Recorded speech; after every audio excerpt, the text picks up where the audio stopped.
Alright everybody, welcome back. This is the first setup that I'm going to do for the Craftsman Truck Series. We're at Las Vegas.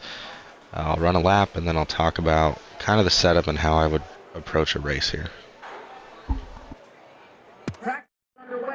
What do you think so far? Need any changes?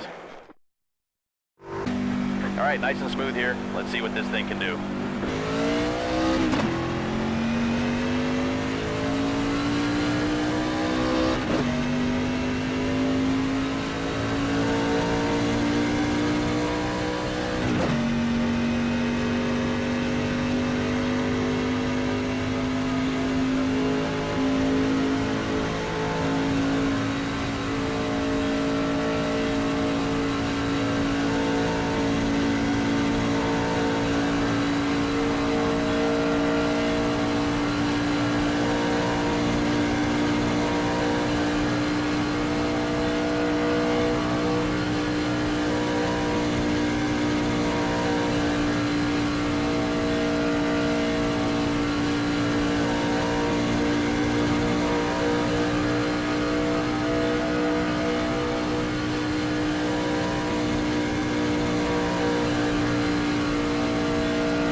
Alright, Vegas is pretty easy. I'm not going to bore you guys with a bunch of laps. Hit a 115 there. I ran a 070 in the session just previous to this with the exact same setup. That lap, you could see me get just a little bit loose off of 2.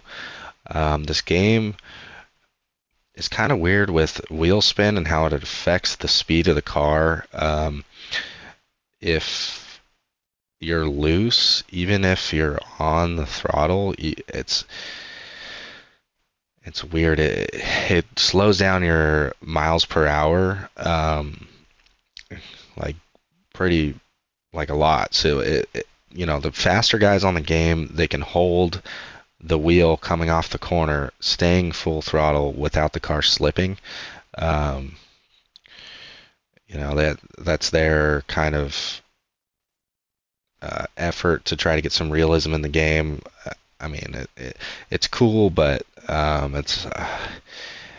it's really hard to hold the wheel straight and not lose miles per hour. So if you guys go back and watch that first lap I ran, you'll see the nose of the car point towards the bottom of the track a little bit, and the RPMs drop as I'm coming off a 2, and just that little bit is enough to cost me probably about half a tenth. So that's something to keep an eye out for. Um, with this truck specifically, I think that the high lane is eventually going to be the better line to run as you run a league race. The bottom line is faster for qualifying, um, but the top lane's only 3/10 slower on new tires. And if you run the bottom, you're going to rip the right front out of this truck because you have to turn the wheel more. So if I was running a league race, I suggest um, using this is a race setup, but using this to qualify with, and then making your race setup potentially even a little bit looser to where you can hold it on the top line, but it's loose, and that it'll eat on the long run. If you use this truck in a league race, run the top, and people that run the bottom and run their wheels off, run their right front tire off, will fall back towards you on the long run. So um, You want us to know anything as far as adjustments go, this is or what just we're keep working rolling with with. what we got? If you feel like it's too loose, you can add nose weight. I think that this setup needs to be loose. This truck, I think the truck series is going to be one that you need to have a loose truck to start off at, more than the other three series. I had a tough time trying to find a balance between loose and tight and how that would translate into lap time. So I think that those of you that feel like this car is tight, you can take this nose weight down, you can take the wedge down, but I would not tighten this up anymore if you're trying to run a league race. I would keep this as loose as it is, and potentially go looser. If I was running, if Ruthless Racing had a truck league, I would run a looser truck than this in the league. But this is a good base to start from. It'll give you um, something that you can work with, and find speed pretty easily. So I hope you enjoy it. I hope it wins you some races, and we'll catch you on the next one.